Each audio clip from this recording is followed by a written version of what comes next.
The letter C has two different sounds.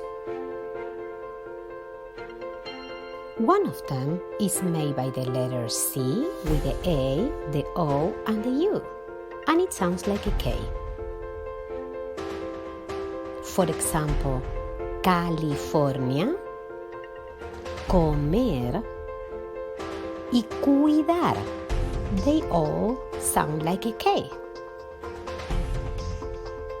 The other is made by the C with the E and the I, and it sounds like an S in Latin America or a Z en España. For example, cenar, ciudad. It sounds like an S, or cenar, or ciudad. Be careful, because the words ciudad and cuidado have similar spelling.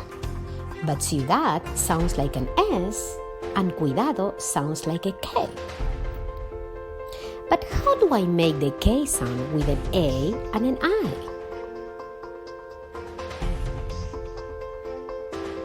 What if I want to say queso o te quiero?